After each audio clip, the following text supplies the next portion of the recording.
오늘 이 말씀을 가지고 하나님 말씀 중심의 신앙생활을 합시다. 그런 주제로 말씀을 전하겠습니다. 우리 신앙생활을 하는데 우리 어떤 그 지표가 있어야 되겠죠. 그래서 우리 신앙은 말씀 위에 세워져야 합니다. 체험도 중요해요. 체험도 중요하지만은 항상 말씀 위에 세워져야 됩니다. 이 마가복음 우리가 쭉 지금 35번째 아침에 지금 묵상을 하고 있는데 4장 조금씩 읽다 보니까 전체적인 그림을 이제 잊어버릴 때가 있어요. 4장 35절부터 집중적으로 6장 끝날 때까지, 6장 끝절까지 한번 보세요. 4장 35절부터 보면은 예수님께서 이제 그 기적을 행하시는 사역들이 주로 계속 기록되어 있습니다.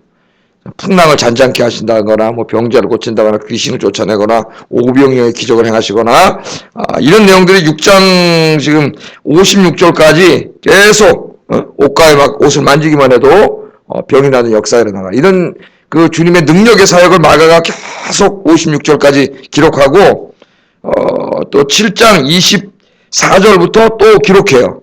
기적 사역을. 8장부터는 거의 안 나와요. 기적 사역이. 근데 그 중간에 오늘 1절부터 24절 말씀이 이렇게 샌드위치 되어 있습니다.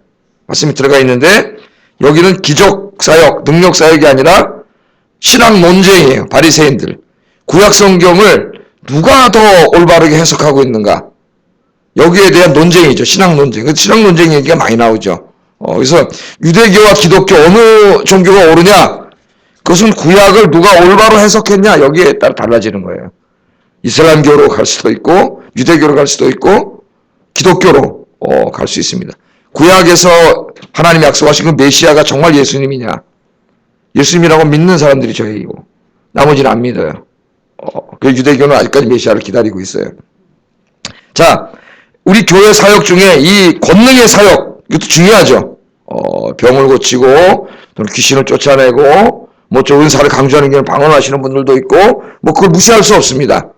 그러나 그럼에도 불구하고 그것보다 더 중요하고 근본이 되어야 되는 교회 사역은 말씀 사역이에요. 말씀 사역. 그러니까 말씀 위에 교회가 굳건히 세워져야 됩니다. 그래서 오늘 예수님께서 말씀을 바로 가르치는 중요성을 가르치기 위해서 유대인들과 이제 신앙 논쟁을 여기서 하게 되는데 하나님 앞에 정말 깨끗한 게 뭐냐? 여기에 대해서 신앙 논쟁을 하게 됩니다. 자, 오늘 본문에 보면은 예루살렘에서 거주하던 바리새인들과 서기관들이 예수님에 대한 소문을 들었어요. 무슨 소문 들었어요? 막 귀신 쫓아내고 병자 고치고 막 이런 사람이 지금 갈릴리에 예수라는 젊은 사람이 나타나가지고 막 우리가 전혀 경험해보지도 못했던 일들을 막 하고 다닌다는 소문이 들려오니까 또 더더군다나 많은 사람들이 거기 따르니까 아마 이 사람들이 온 것 같습니다. 그래서 이 율법에 정통했다고 하는 이 바리새인들 또 이 율법을 연구하는 서기관들이 도대체 이게 누구냐? 이 사람이. 그래서 온 것 같아요. 1절 말씀에 이제 보면은 그게 나오죠. 바리새인들과 서기관 중 몇 명이 예루살렘에서 와서 예수님이 일하시는 곳을 일부러 의도적으로 어떻게 되었어요? 모여들었죠. 정탐하려고. 도대체 이 양반이 뭐라고 얘기하느냐? 이 정통 우리 유대교의 가르침과 바른 이야기를 하는지 도대체 이 정말 귀신을 쫓아내고 병자를 고치고 막 오병이어 기적을 일으키는 게 진짜인지 이런 걸 보려고 나쁜 마음을 가지고 이렇게 이제 조사하려고 온 거예요. 조사하려고. 다 종교 경찰을 이제 조사하려고 온 거죠. 근데 이 사람들이 제자들과 예수님의 사역을 유심히 하는 일을 살펴보다가 이 책 잡을 중요한 걸 발견했어요. 이 사람들이. 그게 뭐냐면 자기들이 만들어 놨던 그 유대교의 종교적인 전통, 전통을 어기는 거예요. 그러니까 유대교는 그 전통이 있습니다. 전통이 있는데 이 당시까지는 이제 이 구전, 그러니까 이 말로 기록되지 않았어요. 글로 성문화되지는 않았고 언어를 통해서 이 오랄 트래디션이라는데 이 말로 전승되어 오던 구전이 있었어요. 그래서 율법을 해석해가지고 총 6장, 이건 나중에 이제 미시나가 됐을 때고 그 613개의 행위 규정을 만들어 놨어요. 그러니까 종교를, 하나님을 믿는 이 종교를 어떤 것을 지키는, 마치 법률정을 지켜야 되는 이런 종교로 만들어 놨으니까 이 얼마나 피곤하겠습니까, 여러분. 여러분 교회 오늘도 오시는데 우리 교회가 한 500개 정도 교회 와서 지켜야 될 상황을 만들어 놓고 제가 딱 여기 펴놓고 예배 드리는데 저 아무개 집사님 몇 조 어겼습니다. 여기다 표시해놓고 이런 책망하고 이러면 여러분 신앙생활 하겠어요? 숨통을 조여오는 거죠. 숨통을. 613개 만들어지는 걸 할라카라네. 할라카. 그러니까 오라 트레디션은 제가 몇 번 이야기했죠. 구전전승 613개를 어떻게 외워? 토시 하나 안 틀고 다 외웁니다. 유대인 교육. 그래서 제가 국민교회 헌장으로 외우던 얘기도 하고 뭐 제가 여러 가지 말씀을 드렸어요. 613개 그런 전통이 있었어요. 근데 그 중에 하나 전통을 어겼다는 거예요. 5절 한번 읽어보겠습니다. 시작.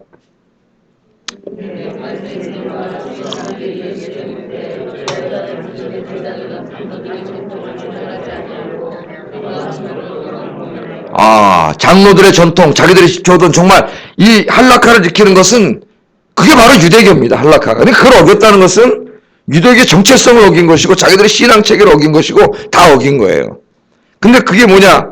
왜 장로들의 전통을 지키지 않습니까? 당신들은. 왜 우리 유대교의 전통을 지키지 않습니까? 이게 말씀이 아니에요. 그 말씀을 자기들이 해석해가지고 만들어 오는 행위 규정들이에요. 행위 규정. 중요한 건 이게 옳으냐 하는 거죠. 이게 옳으냐. 이게 중요한데.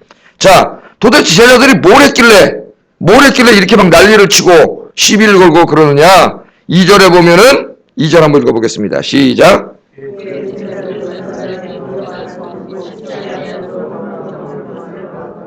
예. 예수님의 제자 중 몇 사람이 음식을 먹는데 손을 씻지 않았다래. 손을 씻지 않고 먹었어요. 요새 우리나라에 위생 관리 많이 하면서 손 씻으라는 말 굉장히 많이 하죠. 손만 씻어도 70% 감염되는 거 막을 수 있다 그러잖아요. 병원에 가도 요새 다 그 뭐 칙칙 누르는 거 있어가지고 막, 다 닦고 막, 저도 손 엄청 잘 씻습니다.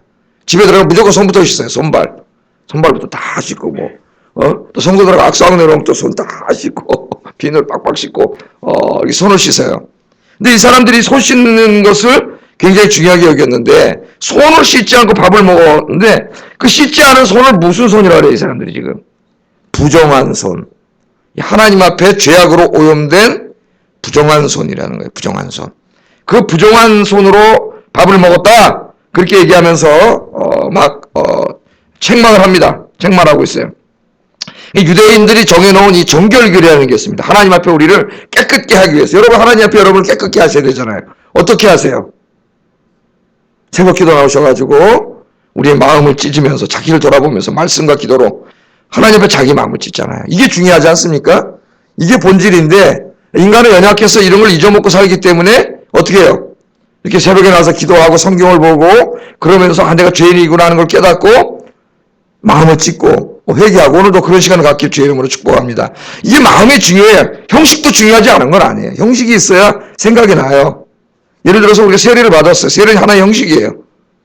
세례 안 받는다고 구원 못 받는 건 아니에요. 하나의 형식이에요. 그러나 세례가 필요 없는 게 아니죠. 예수님도 세례를 받았어요. 왜? 내가 세례를 받은 형식을 통해서 뭘 내가 깨닫게 내가 구원받은 자라고 하는 거.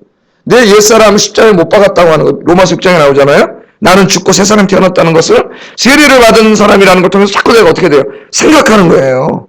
그 세례가 내가 세례 받은 사람인데 이걸 자꾸 생각하면서 내가 누군가를 깨닫고 자꾸 죄로부터 멀리하고 주님께로 가까이 올라가게 하니까 세례라는 형식도 필요한 거예요. 그러나 세례는 받아놓고 하나님의 말씀대로 사는 거 아무 관심 없어. 옛사람이 죽었다 그러는데 뭐 죽긴 뭘 죽어 맨날 똑같이 살아가. 그럼 세례 받으면 의미가 없는 거죠. 그죠? 유대교가 지금 그런 식으로 됐는데 유대교의 핵심을 3절 4절에 설명을 하고 있어요. 한번 읽어보겠습니다. 3절 4절 시작.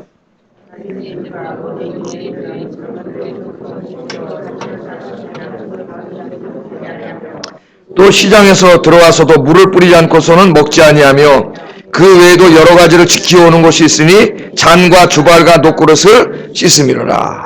하여튼 유대인들은 하여튼 씻는 데는 귀신이에요. 씻는 데. 바깥에를 씻는 데는 귀신이에요.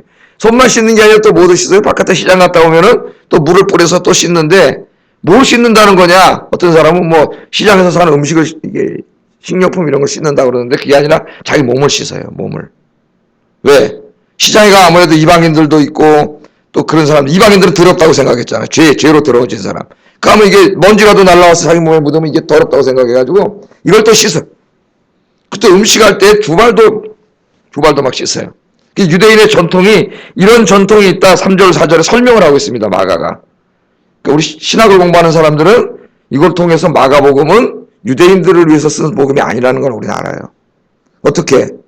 마가복음이 마태복음처럼 유대인들에게 쓴 복음이라면 3절 4절은 필요 없죠. 왜? 설명할 필요가 없어요. 너무나 잘 알고 있기 때문에.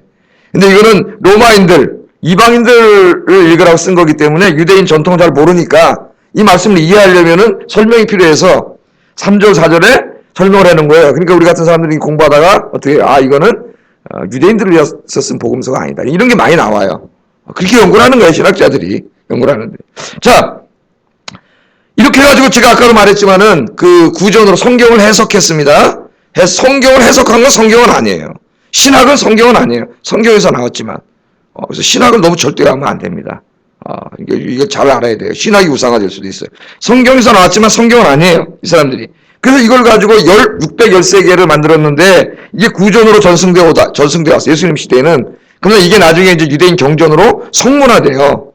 그래서 유대인의 경전으로는 뭐가 있어요? 우리 경전은 뭐예요? 뭐 있어요? 우리 경전은? 성경. 또 뭐 있어요? 없어요. 소금한. 몰몬경은 또 뭐가 있어요? 몰몬경이라고 하는 게 있어요. 그 사람이 계시받았다고 하는 게. 우리는 하나님이 여기에 한 자도 더하거나 빼면 안 된다. 저주를 받는다 그랬지. 성경 외에는 없습니다. 근데 유대인들은 토라가 있어요. 토라. 구약 성경이 있어요. 그 다음에 뭐가 있어요? 이 토라를 해석한 게 있어요. 해석한 집. 그 미드라시라는 미드라시. 이 미드라시라는 게 있어요. 그리고 이 성경을 해석해갖고 지네가 지금 만들어놓은 613개. 이것이 그냥 구전으로 전승되어 오다가 이제 2세기 지나서 3세기 AD 한 200년경으로 들어오면은 이것을 문서화하기 시작합니다. 랍비들이. 왜냐면 유대교는 원래 AD 70년에 아침인데 다 설명해 줘야 모르겠다. 다들 들으세요. 상식으로. 성전이 무너지기 전에는 성전과 제사 중심의 종교였습니다. 근데 AD 70년에 성전이 무너져 버렸잖아요. 그죠? 성전이 다 불타버렸어요. 이제 제사 지낼 데가 없어요. 그러면서 서서히 랍비들이 이제 그 벤자카이라고 하는 유명한 일화가 있잖아요. 그 베스파티안이라고 하는 장군이 나중에 로마 왕이 되는데 포위를 했어요. 예루살렘을. AD 70년에 이제 다 죽습니다. 근데 이 유대인들은 성을 막았어요. 한 놈이라도 도망가면은 그 도망가는 놈이 유대인 손에 죽어요. 무섭습니다. 유대인들이. 우린 여기서 완전히 다 죽겠다. 옛날 일본 사람들도 2차 대전 때 그 옥새라는 말 썼지 않습니까? 옥새. 그리고 막 신문에 막 영웅화했어요. 젊은이들이 죽는 거를. 그 옥새라는 말은 옥이 돼서 부서진다는 말인데 그 앞에 와전이란 말이에요. 와전 옥새. 그 기와 와자예요. 기와가 돼서 남느니보다 옥이 돼서 부서지겠다. 그러니까 구차한 삶을 살기보다는 옥이 돼서 나라를 죽겠다 이래가지고 2차 대전에 젊은이들을 막 가미가제 특공대로 내보내가지고 비행기 타고 가서 일본 미국 군함에 꼬라박고 죽는 이 자살. 지금 이슬람교 애들이 ISS 애들이 하듯이 이렇게 해서 막 젊은이들을 내보내서 막 죽였죠. 얘네들이 막 그 옥새. 그러니까 유대인들도 그 작전을 써서 아무도 못 나가. 죽을 때까지 다 싸워야 됩니다. 여기서 아무도 못 나가요. 근데 이 성 안에 벤자카이라고 하는 훌륭한 유대교 랍비 선생님이 있었는데 자기 민족의 운명을 생각해 보니까 다 죽게 생겼어요. 그래서 이 극단주의자들이. 그러니까 이 나라와 민족이 망할 때는 항상 극단주의자들이 판을 쳐요. 우리나라도 잘 봐야 돼요, 여러분. 지금 극단주의자들이 너무 많아요. 극단주의자들이 판을 칠 때 나라가 망합니다. 근데 극단주의자들이 판을 치면 나갈 수가 없어요. 그 벤자카이 이러다가 공민이 다 죽어. 이거 다 죽으면 어떻게 해요? 율법이고 뭐고 다 없잖아요. 그 벤자카이가 자기를 시체로 제자들을 시켜가지고 죽은 것처럼 소문을 내요. 유명한 벤자카이 선생님 죽었다고 소문을 내고 그 다음에 관에 들어가서 나갑니다. 장례시키려면 나가야 되잖아요. 뒤로. 그래 나가가지고 은밀하게 이 베스파시안을 만나요. 그 당시 이제 왕은 아니었고 장군이었다가 그 이후에 왕이 됩니다. 딱 가서 하는 말이 당신을 보니까 좀 이따 황제가 될 겁니다. 로마에. 깜짝 놀라요. 베스파시안. 장군한테 자기가 죽는데 이 무슨 말을 하는 거예요? 당신 황제가 될 겁니다. 나하고 하나 약속을 해주세요. 그럼 뭐냐? 내 소원 하나 들어달라. 뭐냐? 황제가 되는 거 가르쳐줬으니까 뭐냐 그랬더니 당신들이 성에 들어와서 다 불태워도 좋은데 이 야브네라고 하는 그 거리가 율법을 가르치던 거리가 있어요. 야브네 거리를 보존해 주세요. 그것만 하나 부탁하겠습니다. 그랬더니 베스파시안이 기분이 좋아갖고 오케이 했어요. 좀 이따 들어가가지고 다 불태우고 완전히 전멸시켰죠. 예루살렘을. 근데 그 약속을 지켜서 야브네 거리를 보존해주고 그 야브네에서 율법을 가르치기 시작합니다. 그때부터 이제 유대교는 성전과 제사 중심이 아니라 성서와 기도 중심의 종교로 바뀌어요. 그 AD 70년 그러다가 이제 여러분이 잘 알지만 130년에 한 번 더 유대 독립전쟁이 있고 몰살하죠. 마사다 계곡에서 100만 명이 몰살해요. 그래서 그 130년부터 한 20년까지 AD 요 사이가 이제 완전히 유대교는 성서 연구와 기도 중심의 유대교로 바뀌는데, 요 시대를 우리가 이제 그 탄나임 시대래. 그 탄나임이라는 것은 랍비들, 성경을 연구하는 랍비들 탄나임이라고 하는데, 이 탄나임 시대라 그래. 탄나임, 랍비 시대예요. 랍비 시대. 이때 이제 이 613개의 그 구전 전승을 문서화하기 시작합니다. 얘네들이. 총 6장, 63장으로 6부 63장. 그로 이걸 분류별로 나눠가지고 책을 만든 게 바로 그 유명한 미시나예요. 미시나. 그러니까 여러분이 알고 있는 그 탈무드라고 하는 책은 주로 미시나예요. 그 미시나와 미시나를 해석한 게마라, 해석한 게마라예요. 그리고 이제 자기 성경에서 나온 건 아니지만 그 유대 선생님들의 그 지혜를 모아놓은 게 학가다라는 거예요. 학가다. 그래서 이 세 개를 합쳐서 탈무드라 그래요. 탈무드는 우리나라에 뭐 요만한 책으로 번역되고 막 그러는데 원래 엄청나게 방대한 책이에요. 탈무드. 유대인 경전은 뭐라고요? 토라, 구약성경. 그 다음에 토라 해석한 미드라시. 그 다음에 이걸 모아놓은 탈무드. 이 세 개의 유대인의 경전이에요. 하여튼 제가 새벽에 오셨으니까 보너스를 한번 가르쳐 드렸습니다. 자, 하여튼 이걸 만들어 놓고 손을 지키는데 이 손을 씻어야 돼요. 이 손을 씻어야 돼. 씻지 않으면 더러워진 거예요. 더러워진 겁니다. 자, 이렇게 했어요. 그 예수님께서 이 사람들을 책망하면서 뭐라 6절 한번 읽어보겠습니다. 시작.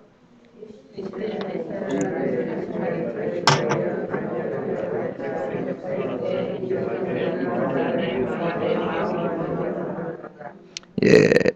또 7절도 읽어보겠습니다. 시작.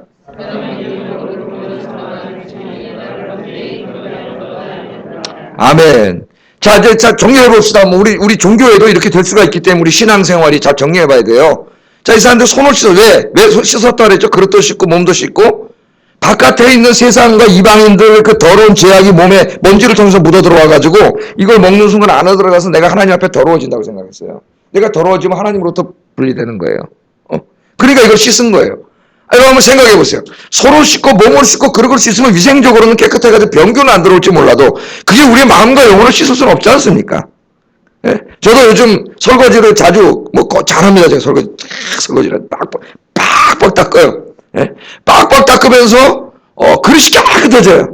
예? 그래서 다 치우고 싹 바로 저는 하여튼 먹으면 제 혼자 먹어도 바로 닦아가 하나 싹 해서 갖다 놓질 않아요. 닦는데 그 닦는 거면은 그릇은 깨끗해지고 위생적으로 깨끗해지죠. 그게 제 마음을 닦고 영을 닦지 못하잖아요. 그래서 제가 어느 날은 설거지를 하면서 탁 뽀득뽀득 닦으면서 기도합니다. 하나님, 내가 지금 그릇을 이렇게 깨끗이 닦는데 그릇만 닦지 말고 내 마음도 닦게 해주세요. 하나님 앞에 영도 닦게, 목사라고 하면서 이거밖에 못 살고 있습니다. 그러면서 닦아요. 그럼 그날은 내가 그릇을 닦았지만은 나는 사실 그날의 설거지는 그 단순히 설거지가 아니야.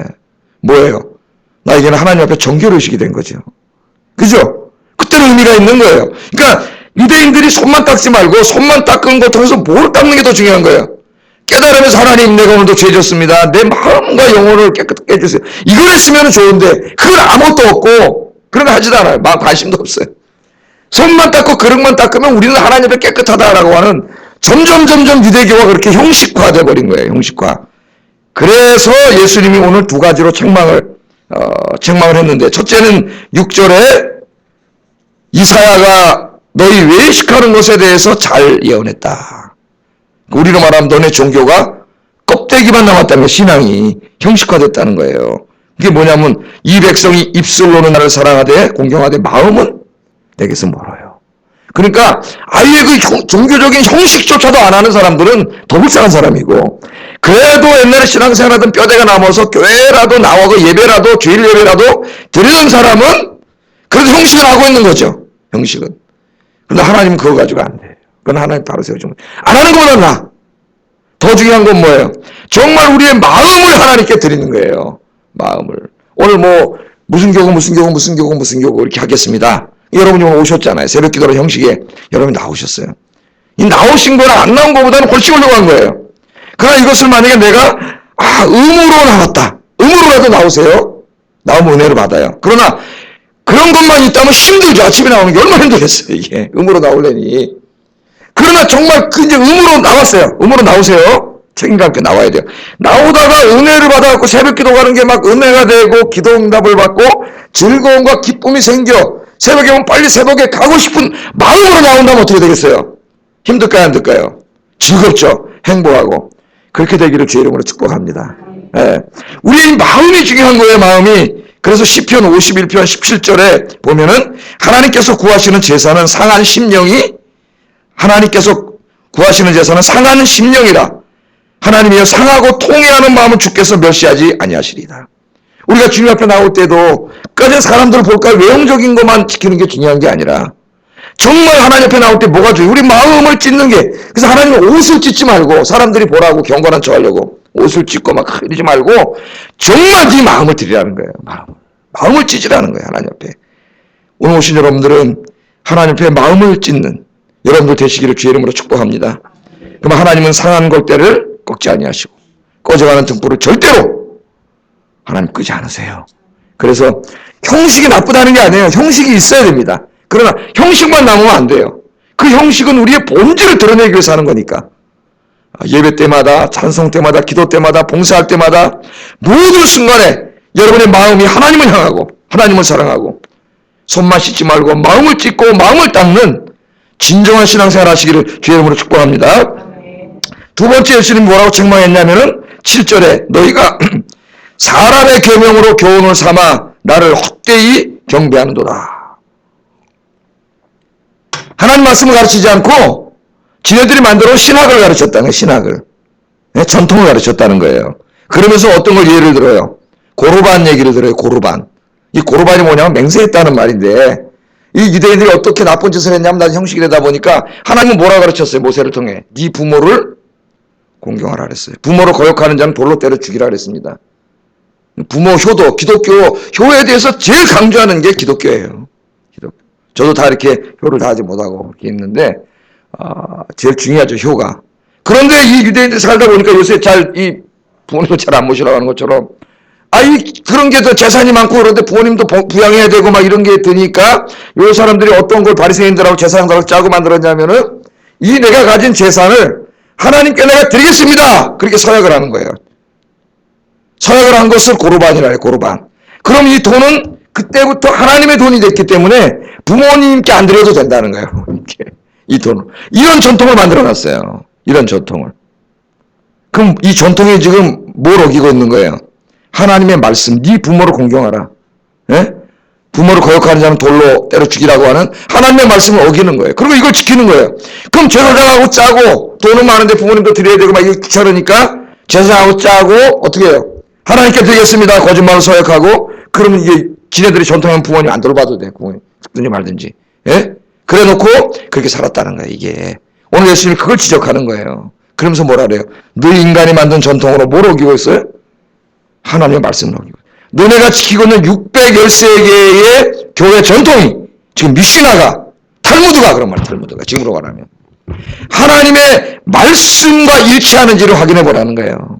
하나님의 말씀이 아니라는 거예요. 여러분 종교개혁이라는 게 뭐예요? 다 이게 말씀으로 돌아가는 거예요. 중세 1000년 가톨릭이 하나님을 믿는다고 하고 성경을 믿는다고 하면서도 우리 기독교 무슨 중심의 종교? 성서 중심의 종교예요. 기도와 성서. 네? 이 성경 해석을 한다고 해서 지킨다고 해서 1000년 동안 하나님 말씀을 떠났어요. 점점 하나님과 상관없는 기독교. 성경을 들고 탁 신부가 서가지고 라틴어로 알아듣지도 못해. 미사를 집전해요. 라틴어를 어떻게 알아들어? 라틴어로 미사를 집전하면서 아무도 못 알아들어요. 성경을 모르니까 미신화되는 거예요. 그래서 루터가 독일어로 성경을 번역한 거예요. 그래서 사람들이 성경을 자기 글로 읽다 보니까 가톨릭에 타락한 게 더 이상 존재할 수 없어요. 왜? 성도들이 성경을 알기 시작하잖아요. 예? 그때 인쇄술이 발전해가지고 막 성서를 막 찍어내. 루터가 번역한 성경을 막 찍어내고 이런 거예요. 말씀으로 돌아가자는 운동, 다른 게 아니에요. 1000년 동안 하나님으로부터 떨어져 나온 이 가톨릭이 말씀으로 돌아야 된다. 하나님의 말씀, 우리 한국교회 똑같습니다, 지금. 뭐 몇십 년 돼가지고 막 붕했다는데, 이 교회가 진짜 말씀으로 가고 있는지 의문이에요, 의문. 말씀으로 돌아가자는 운동이에요. 그리고 활용하는데, 그래서 이 루터가 종교개혁 할 때 말씀에서 벗어난 카톨릭의 모든 전통을 때려부수는데 말씀에서 제일 벗어난 게 뭐냐면 구원론의 그 연옥교리예요. 연옥교리. 연옥 아시잖아요? 예? 그래서 그 비텐베르크 성당에다 96개조 반박문을 쓴 그 반박문 대부분이 연옥교리를 비판하고 우리 구원은 오직 예수 그리스도로 말미암아 받는다니 구원론을 루터가 강조한 거예요. 그러나 루터도 가톨릭 신부라는 걸 여러분 잊으면 안 됩니다. 가톨릭 신부를 해서 가톨릭으로부터 완전히 벗어나지 못했어요. 성찬식 같은 걸 할 때는 가톨릭의 화채설을 거의 따라갑니다. 화채설, 공제설이라고 자기는 그러는데 그게 뭐냐면 이렇게 잔을 마실 때 가톨릭은 좀 더 어떻게 믿냐면은 이 잔에 있는 포도주가 진짜 예수님의 피로 변한다고 믿어요. 변화를 갖자요. 그 화채설이에요, 화채설. 그러니까 뭘 마시는 거예요? 피를 마시는 거예요, 가톨릭 사람들은. 떡은 뭘 먹는 거예요? 진짜 예수님의 살을 실제로 변한다고 믿어요. 살을 씹어 먹는 거예요. 근데 저도 어렸을 때 성결교회 다녔는데 목사님 비슷하게 가르쳐가지고 막 이 떡을 씹어 먹으려는데 예수님의 살을 씹는 것 같아가지고 막 이 가톨릭이에요, 가톨릭. 근데 이렇게 말씀의 개혁을 했지만은 물론 말씀을 제일 높이 루터가 뒀지만은 성찬식에 있어서는 화채설을 거의 따라가요. 공제설이라 그래가지고 가톨릭 같이 아니더라도 결국은 이 포도주가 예수님의 피로 변한다는 건 똑같아요, 루터도. 그렇게 주장을 했어요. 그래서 나중에 스빙겔이라고 하는 이 스위스 개혁가하고 둘이 만나가지고 종교개혁 이제 합치기 위해서 다 신학을 이제 검토하면서 다 동의했어요. 우리 똑같다. 힘을 합치자. 가톨릭하고 싸우자. 다 합쳤는데 하나가 안 맞아. 뭐가 안 맞아요? 성찬식 해석이 안 맞아. 스빙겔리는 뭐예요? 상징설이에요. 그게 무슨 포도주고 떡일 뿐이지 그게 예수님 살과 피로 변하냐. 그러니까 루터는 변한다 그러니까 한참 토론하다 도저히 화합이 안 돼가지고 스빙겔리가 예의 살인자, 이 식인조 같은 놈들하고 또 가버렸어요. 루터한테 예의 식인조 같은 놈들을 피나 시커먹으라고 가버렸어요. 우리 칼빈주의는 뭐예요? 성령 임재설. 피로 변하지는 않지만 우리가 정말 진심으로 성찬을 대할 때 하나님의 영이 이곳에 임해서 우리에게 은혜가 된다고 하는 거예요. 우리 가톨릭, 우리 이 칼빈주의는 그런 거 여러분 좀 제가 좀 시간 많이 끝내야 되겠다. 그래서 그 루터조차도 그렇게 위대한 개혁가조차도 그 전통으로부터 완전히 벗어나기가 그렇게 힘든 거예요, 여러분. 그렇게 말씀으로 돌아가자고 외친 사람도 결국 거기서는 그렇게 못한 거예요. 그게 힘든 거예요. 여러분, 오늘 우리의 신앙생활이 오래 해오셨습니다. 하나님의 말씀을 잣대로 해서 아모스 7장 7절 9절의 말씀처럼 이게 건축할 때 똑바로 올라가라고 딱 내리는 건 뭐예요? 다림줄. 이 다림줄을 다려줘서 줄을 달아가지고 실을 달아서 쫙 내리면 수직으로 내려오지 않습니까? 그럼 담쌓기에 딱 대면은 똑바로 쌓는지 안 쌓는지 알잖아요. 똑바로 안 쌓는 담은 어떻게 돼요? 자꾸 삐뚤어지겠죠, 이게. 맨 처음에 보이지 않던 게. 이렇게 하면 어떻게 돼? 무너져요. 이 아모스 7장에 보면 말씀의 다림줄을 내리라 그러죠? 말씀의 다림줄을 내려보고 너희의 이제까지 하나님을 섬기던 것이 하나님을 향해 수직으로 올라왔는가를 보라 그래요. 그래서 말씀의 다림줄을 아모스가 내려봤더니 하나님의 다림줄을 이렇게 해서 이스라엘 신앙은 이렇게 돼버렸어요. 자꾸 가는 거예요, 딴 데로 가는 거예요. 오늘 말씀의 다림줄을 내리시고 하나님 앞에 말씀보다 앞서는 거 없어야 됩니다. 말씀보다 중요한 거 없어야 돼요. 그게 교회 전통이든 내가 이제까지 몇십 년 지켜오던 것이든 다 필요 없어요, 여러분. 말씀을 굴복하고 하나님의 말씀 중심의 신앙생활 하시는 저와 여러분 되시기를 주의 이름으로 축복합니다. 기도하겠습니다.